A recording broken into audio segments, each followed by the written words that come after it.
Okay, so welcome back to the ClapTrap podcast. This week we'll be talking about creating original characters and the sociology of the world that the characters live in. And that's my intro. Hey. He did it. He made an intro. Kept I it made concise and to the point. Yeah. Where's the Hydra? Needs more Hydra? 0 out of 10. Yeah, I didn't write an intro this time. We're talking about creating an OC. That means I don't have to animate anything. That's great. There will be a return to the story written intros. That's concurrent with the theme we're starting to go for here. So yes, that'll be fun. So we're talking about sociology today, as it pertains to world building. That's such a broad way of saying it. I think of it more as creating original characters and how the original characters interact in their world society. Well, you have to craft the society first. Oh yeah. So isn't that the point of today? That is the point of today, I guess. All right, then let's get into it. So you have prepared a character for us. Whose culture we are going to explore today a little bit, I think. So, why don't you introduce him? Okay, so I want to introduce you all to Hylock, the blind wizard. He's male, he's 5'8" and 210 pounds, age 36, and he lives in a society... 5'8" and 210. Dude needs to get out of the library. Yes, well, I'm sorry. The reason for that is, let's see, he likes pipes, soft animals, and food. He's a soft boy. Yeah, he's a fat ass. Okay. He's a blind fat ass. That's fair. That's fair. Like no shame. If you're blind, that's I guess you've got a good excuse not to go jogging. Well, where he's blind, he dresses in homeless robes because he has no interest in vanity, and this causes people to mistake him for a blind beggar, and he finds it unwise to deny a free source of food and income. What an asshole. Right? But Hylock lives in a society that gauges a man's worth by the sweat and skill of his profession. Yeah. And like the confliction of that is he's like this super wise and powerful wizard, but he lives in total contrary. Did I use that correctly? Contrast. He lives in. Thank you. He lives in total contrast of what his society expects him to live. And the reason for this is by doing so, he's able to judge a person's character upon just first meeting them. Because one of his... Well, in a society where everybody looks at a person's worth by how hard they work and how hard they sweat, a beggar would be considered the lowest form of society, and they're very rude. And one of his major dislikes is loud, rude people. Sure. Yeah, it's all in the character sheet. I thought that judging somebody's character was part of his magic ability. No. No? Okay. No. It's just his empathy or whatever. Yeah, he's just very empathetic. Okay. So, do you want to explore his backstory or whatever, or just jump right into his culture? Okay, so his backstory and his culture have a lot to do with each other. Okay. So I've already mentioned his culture. So as a child, he studied to be a stonemason in the light of his father's work. And this all came to a halt whenever an old wizard moved into the family's home to practice magic. Now, I wrote it as the family's home, but I meant the family's hometown. I'm reading off a sheet right now. I'll correct it as I go. I read it as the house next to them. Oh, did you? Yeah. Yeah, it's meant to be next door. Okay, that's how I read it, so good. Okay, excellent. Excited for a change in skill, young Hylock began to visit the wizard. The wizard, Eli, began teaching the boy basic spells to benefit his life in practical ways. However, Hylock wanted to master the arts all at once. So one night, he snuck into Eli's study and began reading from his elder tomes. And then out of the corner of his eye, he spotted a stone case at the bottom of the bookshelf. Upon opening it, he saw a blue and purple book with a closed eye on the center of the cover. Excited, Hylock opened the book, causing the eye to awaken. And inside, the words on the pages began to shift into sigils and runes. And sensing that he was unable to read them, the book angrily lashed out by telepathically force implanting its knowledge into Hylock's mind. This book's knowledge caused Hylock's third eye to open all at once, resulting in a blackout from shock. When he awoke, he was in Eli's bed and could see the realms beside his own. In time, he grew mad by the sight of creatures that were once invisible to the naked eye. Frustrated, he ran to a cave so that he could no longer see anything. He remained in the cave for weeks, living off of small animals he could catch in the streams. And it was here that a demon sensed his pain and approached the boy. After a short discussion, he promised to take away his curse if he were to kill the old wizard and retrieve his father's heart that was stolen in Eli's youth. Desperate, Hylock agreed. Soon, he stood above a sleeping Eli's bed, dagger in hand. Sensing danger, Eli awoke, and at the sight of Eli's fear, Hylock panicked and stabbed his own eyes with the dagger, hoping it would cure his curse. Eli, ever compassionate, healed the boy's bleeding, but was unable to restore his sight. He got really short. Now grown, Hylock's magical training is complete, but still hears the otherworldly creatures, because his third eye never fully healed. That's why I didn't write an intro. So... No, I have to animate that story. That's a very interesting backstory. Again, yes. We kind of argued through text this morning, and I was like, "That's lame. You're lame, Zed." And you're like, "No, it's cool. It's really cool. Yeah. This is my best idea." I just thought that like the idea of like getting a bunch of knowledge injected all at once was a little silly. But it's fitting. It's fitting. Mm-hmm. Well, you had made the argument that the demon should be like attached to the book. But right. I like the idea of a demon seeking revenge on Eli and not being able to go near him because of, like, just, barriers or some shit that Eli's put up to keep him demon-proof. I haven't Wouldn't read a this demon part. that Eli keeps in a stone case, bound to a book, want revenge on him? Mm-mm.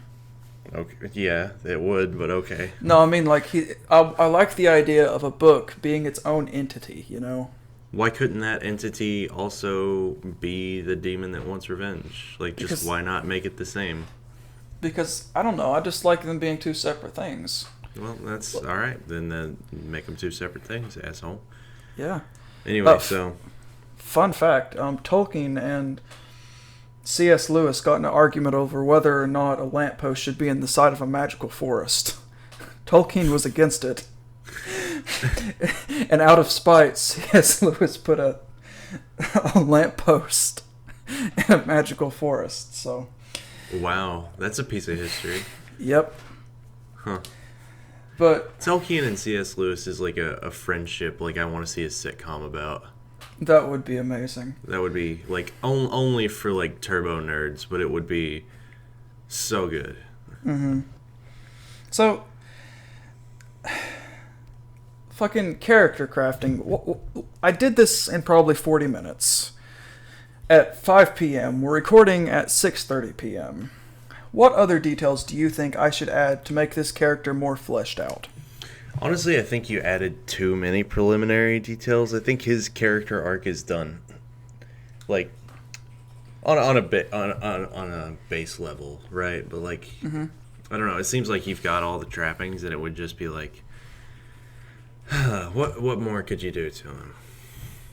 Well, I like a nice, strong backstory because I feel like his experience in the past... God, that doesn't even feel like a backstory to me. That just feels like the story.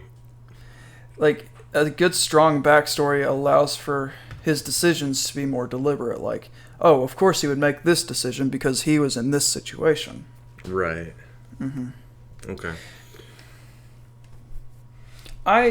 For any new listeners who's come to this podcast saying, hey, I'm here to learn how to make original characters, a good tool for you to use is actually a Dungeons & Dragons 3.5 character sheet. Yeah, the character sheet is a good, kind of... Obviously, don't write it like, oh, he knows magic missile or whatever, but just at a base level, it kind of helps you put like all the base thoughts you need to have about a character on a piece of paper. Yes. It's a good template. And some of the ideas that I'm currently exploring, like a character's backstory, their fears, their likes, their dislikes, some of their like quirks, quirks in their personality, that's all found within a D&D character sheet. Right.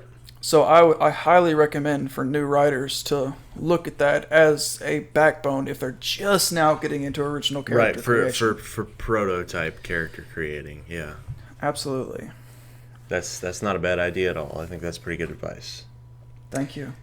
So what happened to Eli after all this? So Hylock grew up and became a wizard in his own right. Was Eli old? Did he pass away? I never wrote into Eli's story. You got to remember, I did this about an hour and a half ago. But we'll see. If I choose to expand Hylock further, I will see what happens. I mean, who knows? Well, I mean, isn't that why we're here? Aren't we supposed to be doing that right now? Yeah. Well, how about you do it? How about you want me to do it? Okay. You do Eli's story. I'll let you dies. do Eli. He dies? He dies. He's dead From now. what? From what? Age. Age? Old age? Yep. Yeah, I guess that makes sense. I think not every character has to have some sort of fantastic thing. I just did it because I thought it would be interesting for this content. And that would be like such it would be kind of tropey to like have Eli die in like a cool way or whatever. Like it would that would make it kind of like a hero's journey story where like the mentor is killed and you know you gotta that makes the hero fucking do whatever.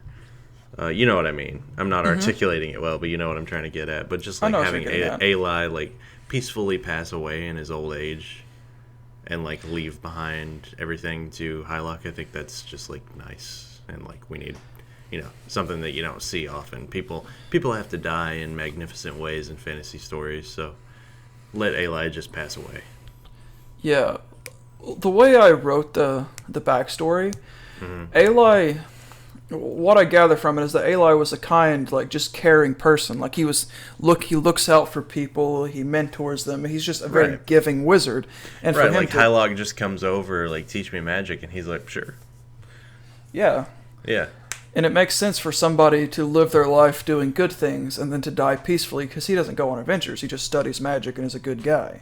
Yeah, right. That's his character. Well, I get the feeling he must have been on some adventures to have come into a book like that or something, but...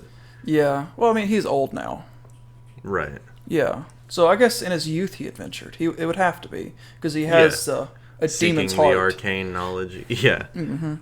Yeah, he stole a demon's heart. But, you know, he doesn't really get out of the house that much. Not these days. No, he's too old for that shit. He moved into this town to retire. These are his retirement years. That's cool. And he's finding an apprentice.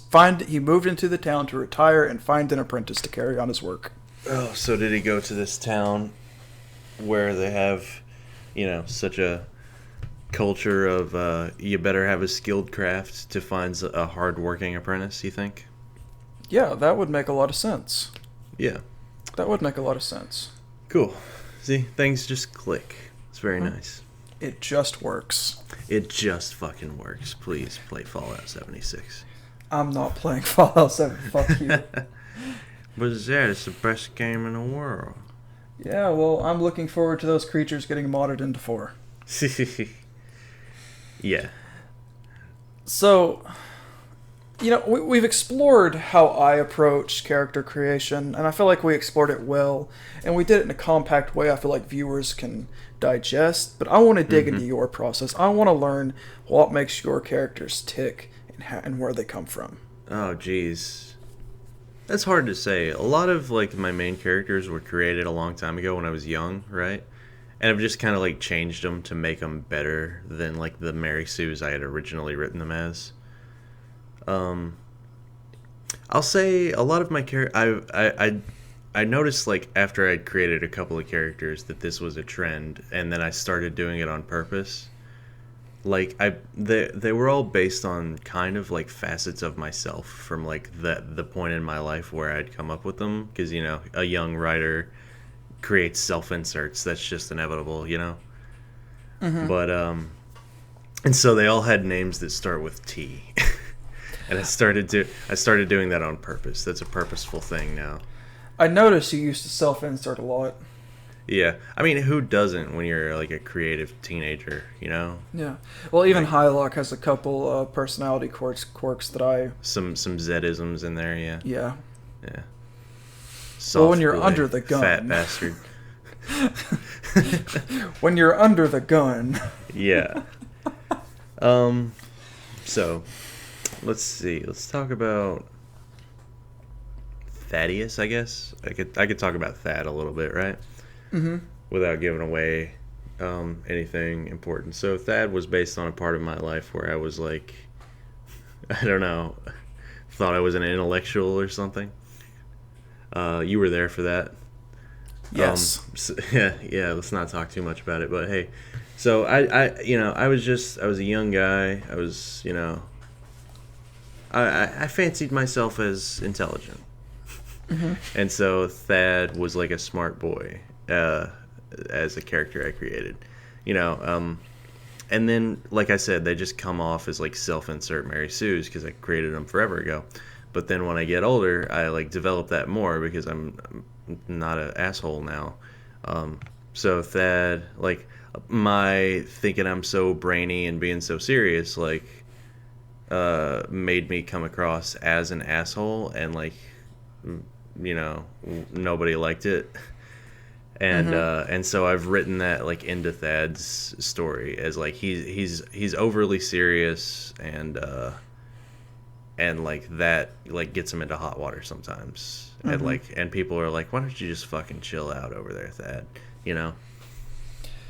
and aside from that, like I said, I create my main characters, or I really just use characters from like, again, a point of my life that I created a character as a self-insert, like based on how I kind of like, not how I viewed myself, but kind of like my ideals for myself at the time.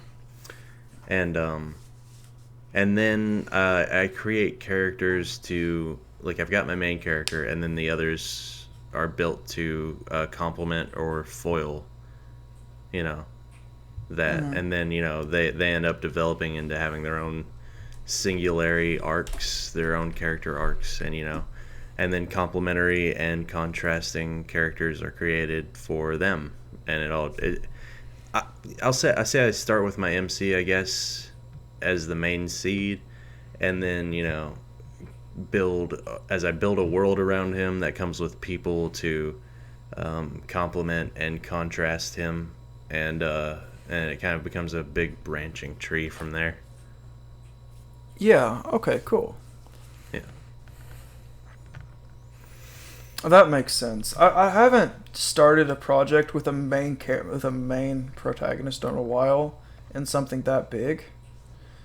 Right. But I like that. Just here's your main character, and the characters that you surround them with is like complementary or contrasting. Right, because it's like, obviously, I don't want to say, you shouldn't use characters as plot devices. They should be characters, but obviously they serve a purpose, If you want your main character to, end up in XYZ situation, or like go down this road, it's like you've got to introduce people in their lives that would like in some way help lead them to the eventuality that you want for them. And Yes. you should fully flesh out those characters, but it's not bad to like start insert a character for a purpose, as long as you don't leave them in the final product as nothing but a plot device. Yeah.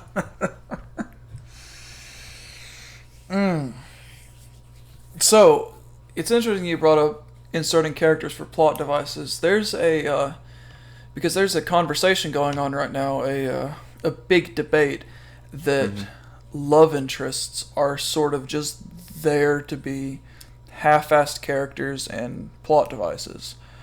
In many situations, that's how it ends up. Yeah, especially when it's subplots. I mean, like The Princess Bride, where it's like, it's an easy example where it's the centralized thing. It works, but I feel like as a subplot, it's kind of half-assed. Well, I mean, it's kind of the driving force of the story in that situation. Mm-hmm. So I think that's not a good argument. Like it's No, I mean that's just an example of it being done as like differently, like a love story being good opposed to bad. Oh yeah, Half-assed, so I guess. give me a half-assed example. Oh Lord, the Incredible Hulk and Black Widow. Off the top I of my don't fuck head. with the Avengers, dude.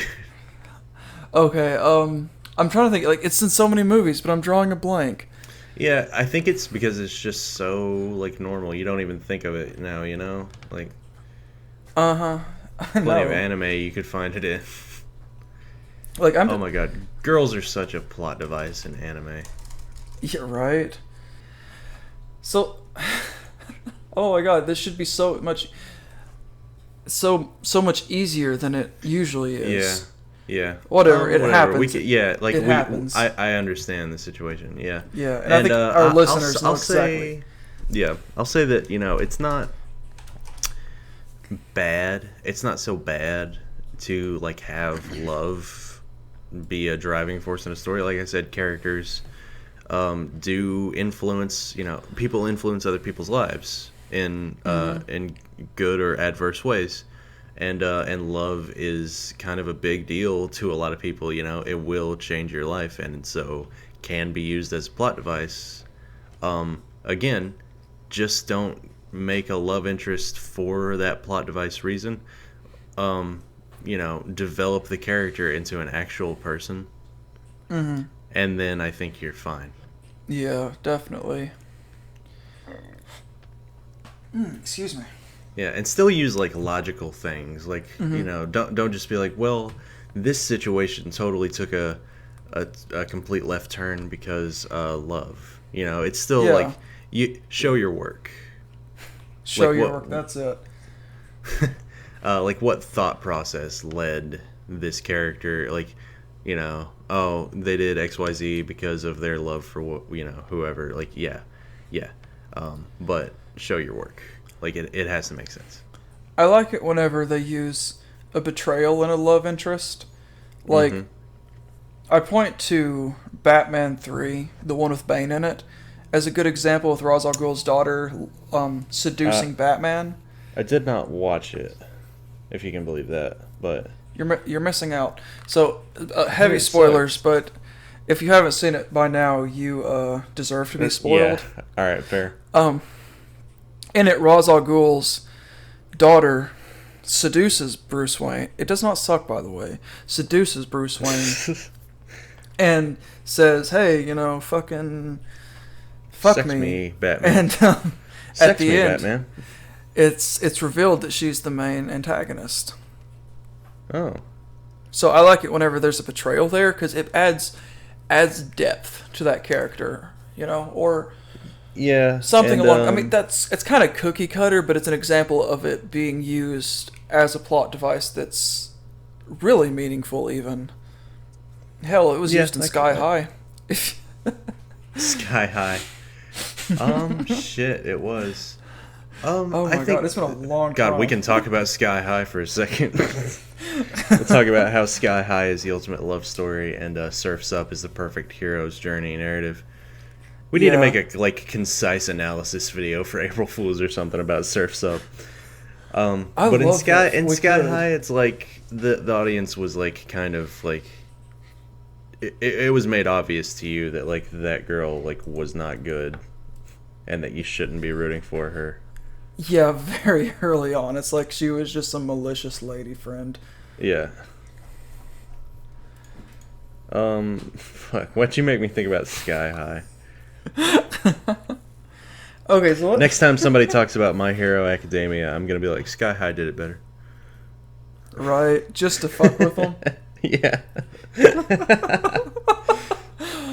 No, Sky High did this way better. Yeah, and like have everything prepared. Like think of every stereotypical like write out a paper. thing. It's like, here's why Sky High is way better than My Hero Academia. Did it way better. My Hero Academia is just ripping off Sky High, you guys. You be sure to use the word plagiarism. That really pisses them off. Yeah, totally plagiarized. I'm taking Corey Hoshi to court. Oh, I think Disney's crooked enough to do it. If they were still making money off Sky High. Yeah. Okay, so we talked about OCs and love interests as plot device being. It's just as a linear note on how to develop Oh my god, you've got me tickled. Sorry, buddy. Sociology. Sociology. That's what we're supposed to be talking Oh about. lord. Yeah. Okay, so Sky High had really good sociology in its world building because it was interesting to see how a society behaves with superheroes in modern day. Sky High is a great movie because my dad beats me. Okay, so things like social classes, socioeconomic culture. So what's like hierarchy? What's the caste system in your hardworking culture for Hylock? Okay, so all of this is getting developed on the fly. So Live on podcast. Watch us sit here and go, So, in a working society, there's probably a very heavy emphasis on the middle and lower middle class, especially within this community. Right. With the upper class probably being somewhere else. Okay, let's say Hylock's society is a large, like a suburban area that's near a city with high wealth, where like a lot of wealthy workers and shit are. And it like supplies the city? Yeah. And then, yeah, that's a good point. And then Hylock's town, let's call it Lowlock. Lulock. That works. No, it doesn't. Let's call it Runeterra. That's from League of Legends. Runeterra. That's also the dumbest fucking thing ever. Runeterra. Letterland. Fuck off. We'll call it Terratopia. We'll call it Terratopia. Don't call it Terratopia. Call it Green. It's Greenville. Greenville, that works. So in Greenville, everybody's hardworking and shipping their items off to the city and getting money in return, and they judge a man's worth from it. Sure. Now, within the society, if you're not doing this to gain wealth, you are considered useless. Therefore, you are cast out. Now, within the city... Are you literally, like, ran out of the city if you don't have a job? Of the town? Yeah. I think it would be more along the lines of undesirables. Like, people would just give you such a hard time that you would leave? Mm-hmm. Okay. Like, you are an undesirable. Fair. Now, the city, of course, being of a higher socioeconomic class... They look down upon Greensville. And although Greensville know this and they often insult them, they don't really say too much because they're getting bank off of it. And then, of course, there's the discourse. If somebody from Greensville goes into the city for no, constructive reason, although it still happens from time to time, they get treated with passive-aggressive comments and things like that. It seems like this would quickly collapse because if the city and this town are codependent on one another, but they've got such discontent, they're just gonna end up parting ways eventually. Well, doesn't it make sense though for the working class and the leisure class to have some sort of level of unspoken discontent between the two? Well, that's the case everywhere you go, yeah. Mm-hmm. This obviously needs to be fleshed out a bit more. Right. Obviously, the people in the upper echelon take steps to keep that to a minimum, so that because it only benefits them to have people providing things for them, and if you piss them off, they'll leave and kill you, maybe. Yeah, it would be sort of like a quiet racism, you know. Quiet racism, my favorite kind of racism. But so they look down on the working class, but they understand that they are necessary for their survival. Mm-hmm. So they keep them around, but they also make sure that they stay in their place. How do they do that? I guess financial means, but I guess there's also psychological means. You could convince them that going to the city is something they can never achieve, or that working really hard is a noble thing. Yes, they force the narrative of that society, of Greensville's culture. So of there's man's worth. okay. So the upper level people are politicking and being like, oh, working hard is good, and maybe some of them try to come across as like hard workers. Is this like a monarchy based society or a democratic? Because I think this isn't. Go ahead. I think this is more of just two isolated cities that's developed their own subcultures within a larger continent, with other subcultures. But as far as the true ruling class, I can see it being a monarchy. Okay. But with like capitalist monetary system. Capitalist undertones. Yeah, a monarchy with capitalist undertones. Yeah, that's exactly what it is. Nice. That would make sense. Yeah, for this world. Mm-hmm. Yeah. Okay. The king's doing big stuff, and the rich is controlling the money. He doesn't really care because he's getting taxes off of it regardless to fund his own endeavors, which involve, I guess, power and war and keeping the peace and just king shit. Just kinging around. Just kinging around. Just, good wine, good hoes. Yeah. Which would make sense, I guess, if he's getting that many taxes off of everybody and everything that's being imported. Well, I mean, he's the king. Yeah, of course. So yeah. So how would a wizard in Hylock's elder position at the age of 36 fit within the society? No matter where he goes, he would be shunned. But he's a fucking wizard, so like... I guess the only way he could integrate himself properly is to use his knowledge to further technology and help help people build equipment or whatever that would help them move stone and whatever else they need to do. Yeah, he does have a background in stonemasonry. Right. So I don't know. Uses his elder knowledge to fucking help people develop better, more efficient ways to do the work that they do. Mm-hmm. So. Yeah, that would make sense. And that would probably, something like that, might bring more wizards into town, and there might, become kind of a mutually beneficial relationship between wizards and workmen. That's an odd thing, but I could see that evolving, and that would, end up. That town would probably eventually become known for master craftsmanship in the surrounding area. Well, obviously, an all-powerful wise wizard would, or not all-powerful. That's such a cliche thing. A wise, knowledgeable wizard could look at the structure of both of those societies contrasting off each other, and then start making steps to educating the lower class to the lies that they've being force-fed for the upper class's benefits. I mean, let's look at an example in real life, Egypt. Mm-hmm. The pyramids were such an amazing structural thing at the time. Mm-hmm. And that's because the Egyptians used maths. They figured out math. And they were able to build things better than everybody else because they were the first people to figure out math and plan it out. So kind of a far-flung example maybe, but just kind of you get it. Yeah. Yeah, of course. Mm-hmm.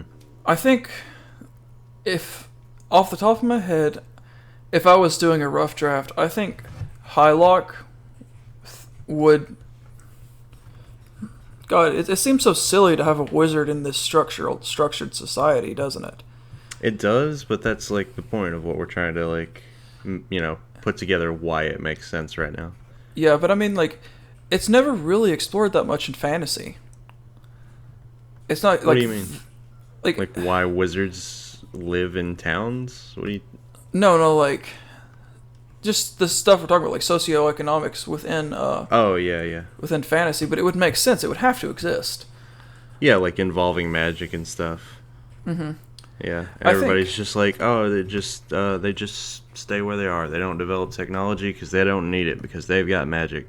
And it's if they've got magic, they'll just develop technology faster with magic. Mm-hmm. It would be such a boring-ass read to have Hylock, the entire story be Hylock pressuring the town to look past their biases of him to Biases. or biases of him to further themselves and evolve past what they've been told that they are. Yeah. It doesn't feel like it fits fantasy, but I think in this sort of bullshit fuck world, fantasy. Like, you don't. If you're saying, oh, this doesn't follow conventional tropes, then good. that's true. I think was it me that said that it doesn't make. Which one of us said that fantasy being the stereotypical hero's journey, follow the MacGuffin thing is just overplayed? I mean, I think I brought that up, but we both agreed on it. Yeah. So that's what we're doing right now. We are building a fantasy world where just people. Right. I think the example I used last time had to do with a stonemason. Yeah, I said, why can't I read a fantasy story about John the stonemason trying to get a nut? Yeah. So, Yeah. So that's what we've sort of thrown together here, isn't it? yeah. So when does Hylock? And then, of course, we could also explore things like migrant workers, fucking workers' guilds, unions. Yeah, it's all just stuff. What? Huh? You were silent for like 30 seconds. Oh, okay. So, like I said, like workers' guilds, unions, magic guilds, shit like that. Oh. Like, What about there would be like guilds in this workers' society of like blacksmith guilds and stonemason guilds and stuff like that. Of course, they would flock to each other to help each other to push forth a better product to get more money from the city, wouldn't they? Sure. Yeah. I mean, yeah, I could make them. I'm writing it. Yeah. So Yeah. So maybe they were just a bunch of hardworking boys at first. Then a wizard came to town. Maybe started apprenticing some others besides Hylock.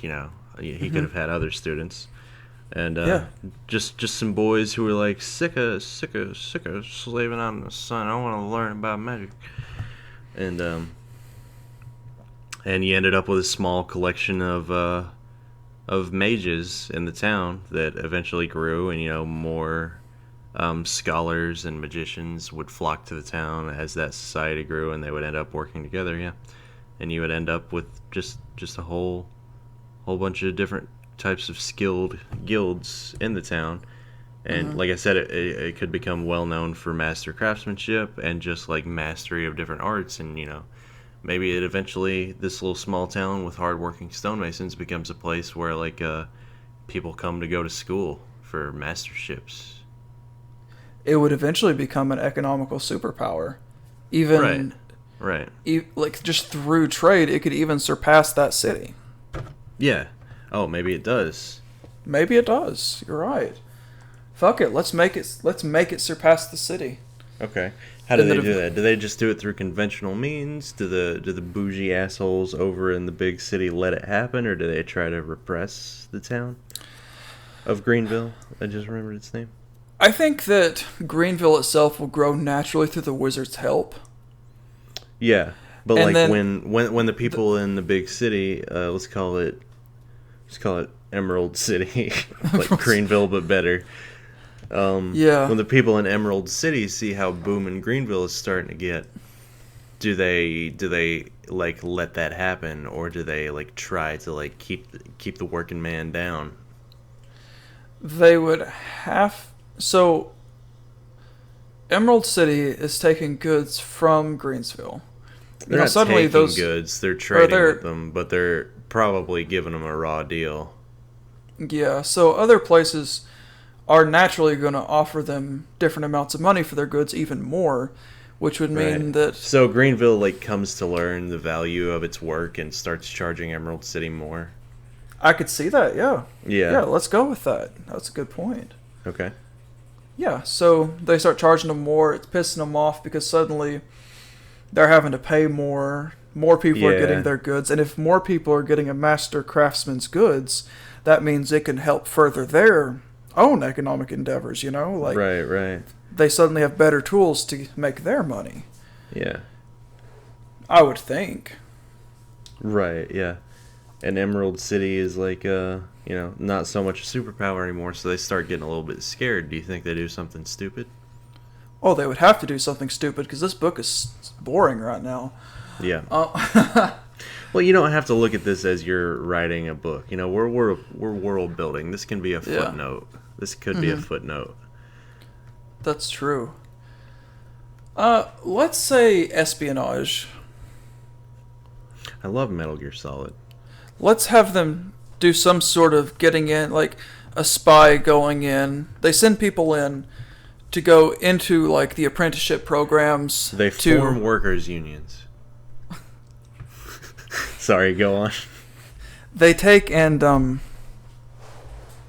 getting comfortable because I'm thinking. So they send people in, or no, they pay the apprentices extra money to relay messages because that would make sense, wouldn't it?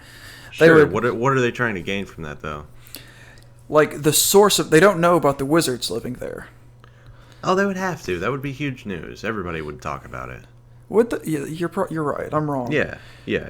That's fine.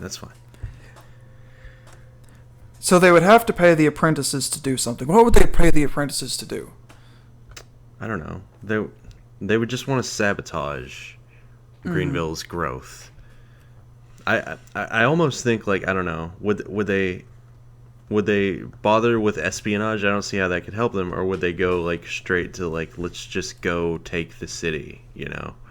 Like, I assume Emerald City, it's like it's the bougie place. It's where a bunch of wealthy nobles live. They probably don't have like a main export. They're just like, they're probably like landowners, and they make their money on agriculture or whatever. That's true. So they probably use that money to like hire mercenaries, and maybe they're like, we're going to war with Greenville across the river. They could hire take it. They could hire the mercs to kill the wizards. Yeah, that would probably be the first step. Try to assassinate them, which would... Yeah, hire some assassin mercenaries to like go in and kill the wizards to keep Greenville down. And yeah, maybe they would try to keep it hush so that they could keep controlling Greenville from a distance. Yeah. But so how would that go wrong? Because it would. Yeah. Well, it doesn't have to. It doesn't. You know what? Maybe it would be more interesting if it didn't. But that would kind of come to a boring conclusion where we're just back at point A. Yeah. Yeah, you said it yourself. We're just world building. This is the deep lore I talked about. Right. We're developing deep lore. This isn't necessarily a perfect story. Right. Like Greenville is only ever mentioned twice in the book, and it's just like in passing. Yeah. Yeah, this would work better in a video game. Yeah. Oh, that's yeah, if we were making like an Elder Scrolls type thing, just put all this in a history book you can find somewhere. And you get the rest of it from like passing dialogues with drunkards. Yeah. Yeah, who were like successful master craftsmen in Greenville, but the economy crashed, so now they're drunks in this other town. Yeah. Yeah. I mean, I could see that being a logical thing. I mean, if all the wizards die at once, people are gonna want an answer. Mm-hmm. They are. But they are just craftsmen, though, and if they could hire a few mercs, they could probably hire more to go in and shut them up. Use fear against the working class. Yeah. I think that would just lead to a revolt. I think it would eventually come out that, like, I don't know, an assassin would fuck up and get captured or something, or end up, like, switching sides. Because the working class can and will rise up, and, you know, hell, maybe some of those master craftsmen are master weaponsmiths. Mm-hmm. And they end up being able to arm themselves properly and just, like, form a militia and go... When they find out that their wizards are being assassinated by the nobles, they just go kill them. And when the mercs like see their numbers, because the city is like, or the town of Greenville is like maybe starting to become a city because so many people are coming there for learning and work. They've built up quite a population. So by the time they end up just marching on Emerald City, the mercs see their numbers and they check out, and there's like nobody there to stop them from taking the place. And they form a democracy. Yeah, and they're able to move their product from Greensville to Emerald City Mm-hmm. So they have better structures and better means to become this trade epicenter. Right. And let's say because Which I kind of suggested that they're built like on opposite sides of the river, so that would be a major, like, just having like both of those places together. Yeah. For trade, like on the river and on either side of it, that would be perfect. Absolutely. For exporting goods. And tying this all back to Hylock, let's say he survived the Mercs because where he's blind and dresses like a... he senses like the magic juice in the air. He heard him coming and stopped him. Yeah. Okay. Or even, like, I was going to suggest that he survived because he just looks like a blind beggar. They don't expect him to be a wizard. No, they must have known Hylock was a wizard. You know, they've got the inside. Like, people passing him on the street might not recognize him as one, but he would be known by others. I guess to this point in the story, he would.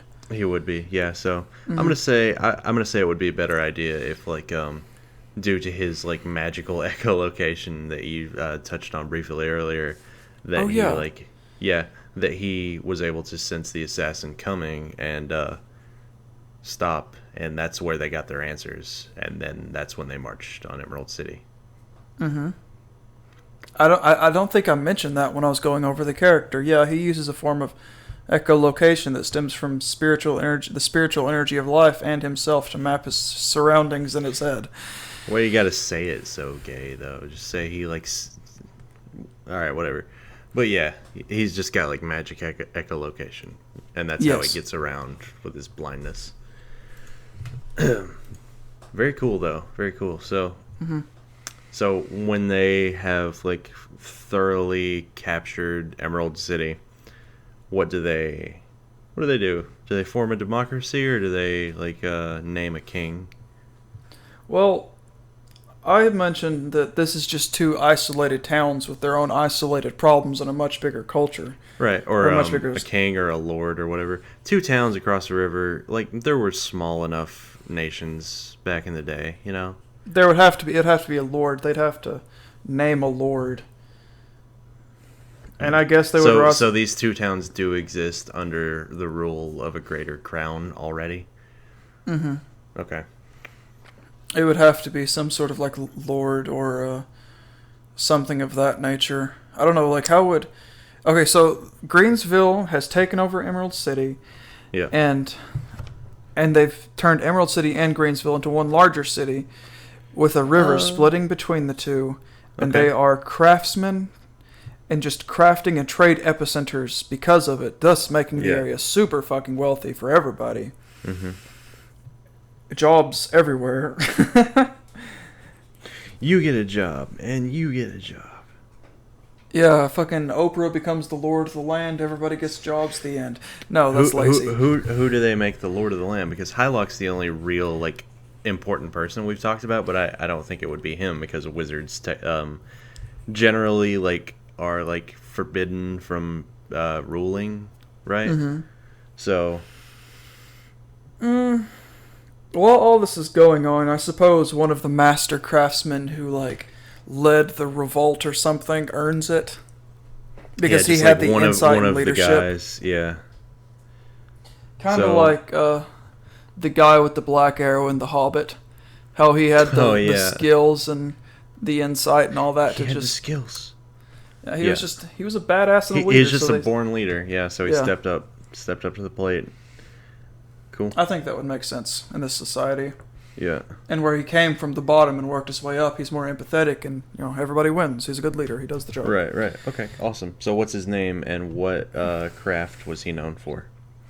I'm gonna go with blacksmithing because it's a super hard craft. That's very labor intensive. Let's call him. Fuck, I'm so bad at names. Henlock. No, your other character ends in lock. Hylock.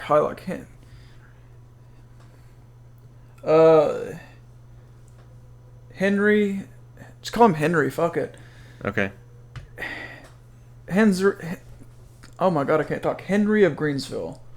Mm-hmm. Son of... Or is it Greensville, or do they rename the greater city something else? Well, he had to have been born in Greensville if he led the revolution. Oh yeah, you're right. So Henry of Greensville. Yeah. Or Henry, son of... I don't fucking know. Son of Halden. Halden, yeah, that works. I'm starting to show some of my weaknesses. Yeah. Names are something I can do on the fly. Yeah, I cannot do names on the fly. So Henry becomes Lord of Greens, we'll call it Green County. Green County. This is starting to get silly.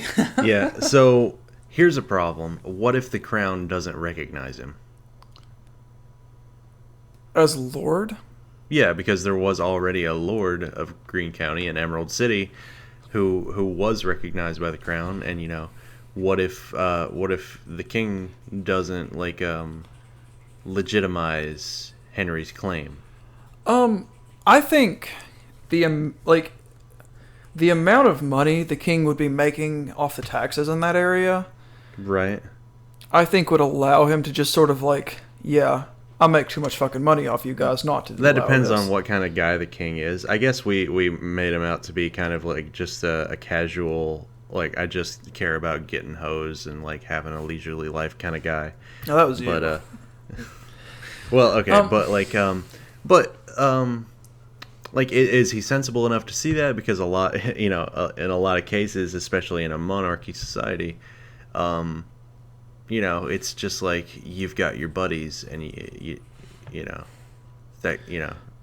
that's my guy, so you defend him whether or not it's beneficial. Yeah, you're right. I guess Emerald City would have just the social elite, and they would probably have connections to the hierarchy. Yeah. Because the lord who was already in Emerald City would have had to have been recognized as lord of his county by the king.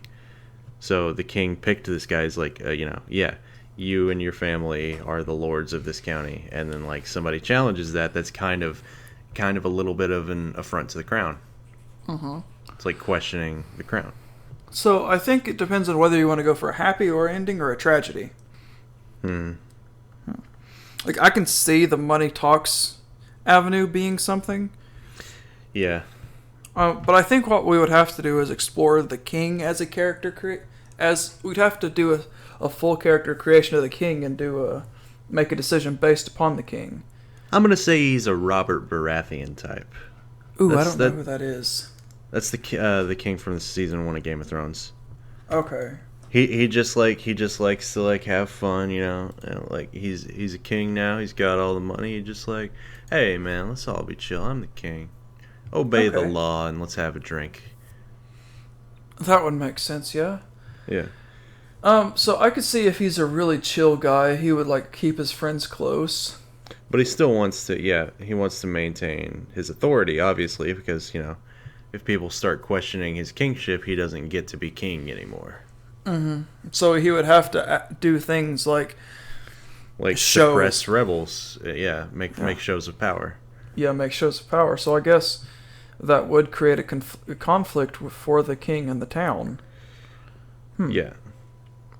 So do you think the king would end up trying to retake Emerald City and suppress Greenville?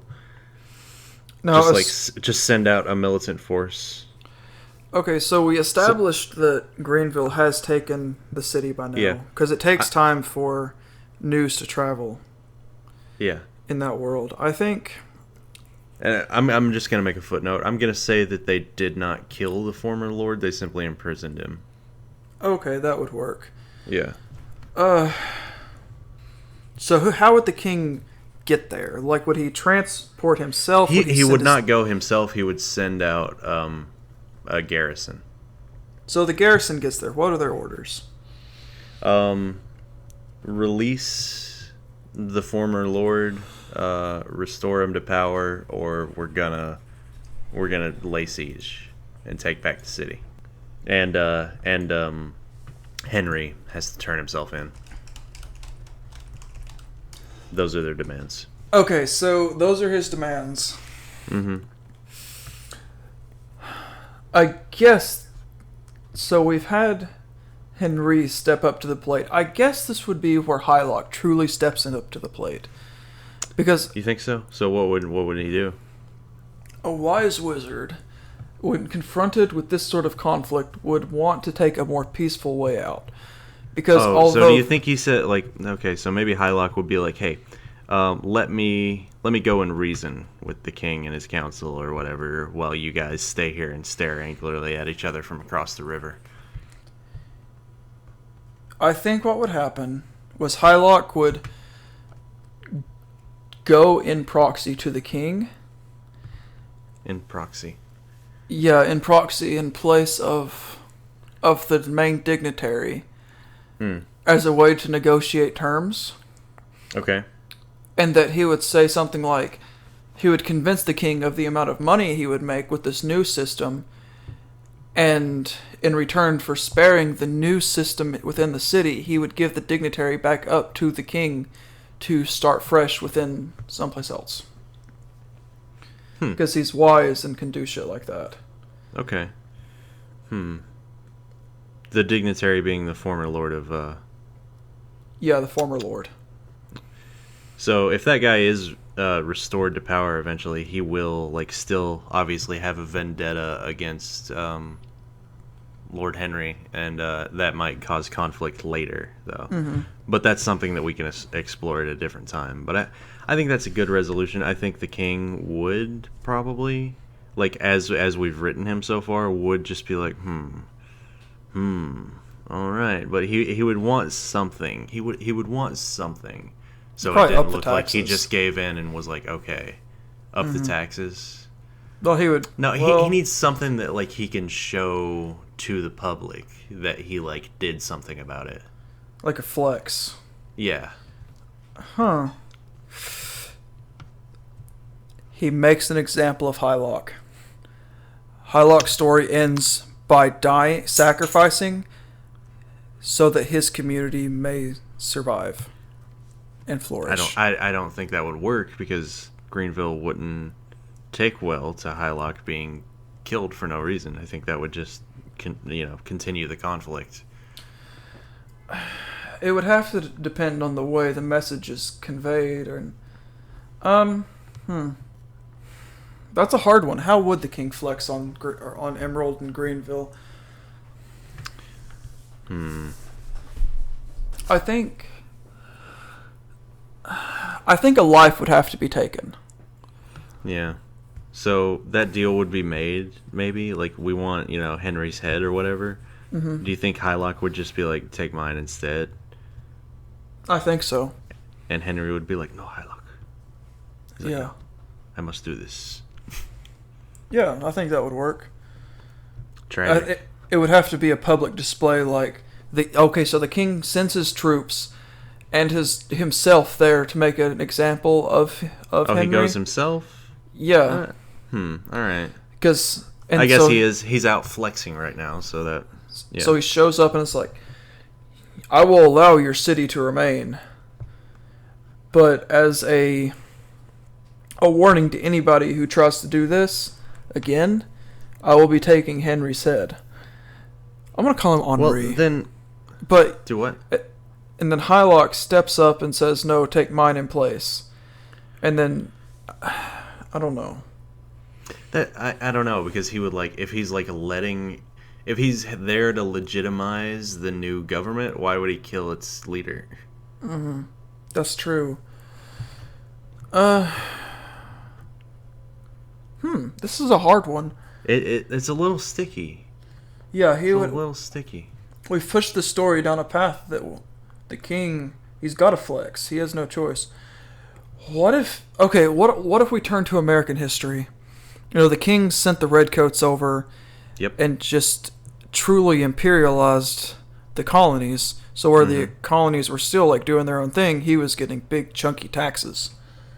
And was terrorizing them with the troops.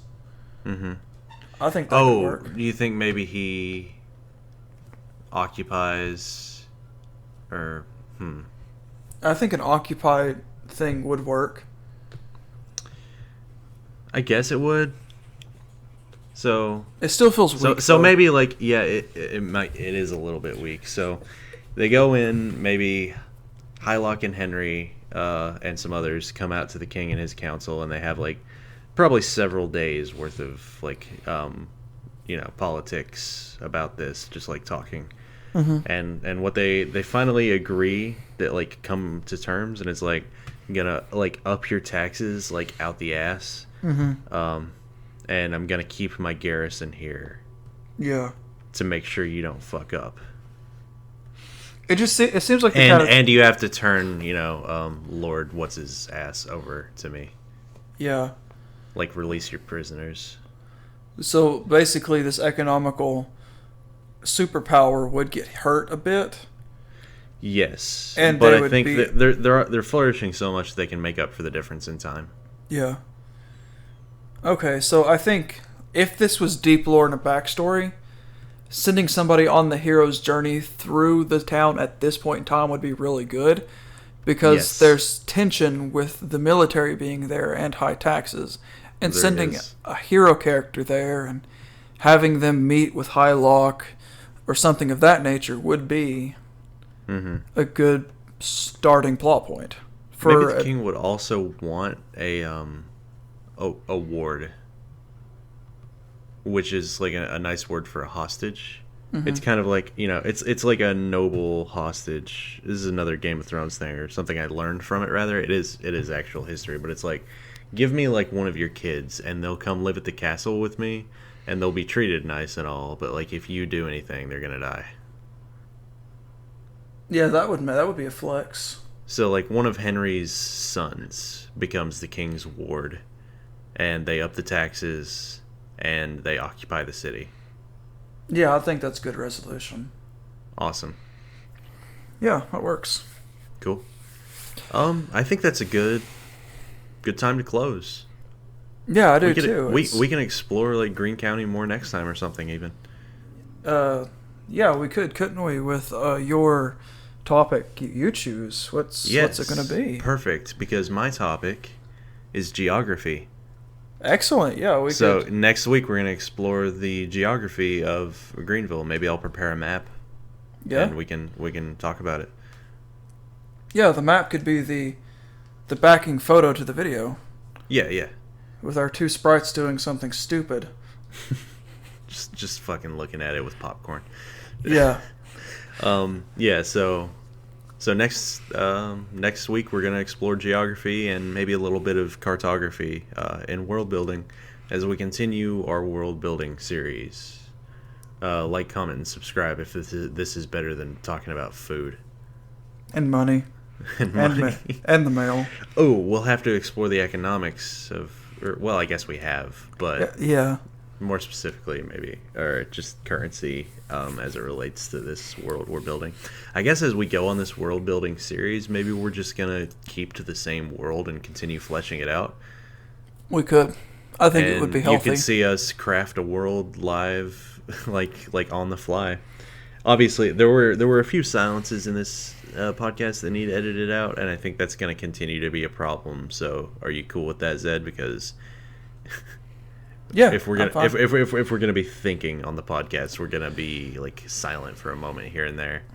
Yeah, so I'll definitely be editing more, but I think the product that we are creating is better for the podcast. Yeah. All right. So next week, geography. Take it away, Zed. Thank you, everybody, for stopping by today. And if you've made it to the end of the video, thank you. I hope you learned a lot, and I can't wait to see where this journey leads us. Yeah.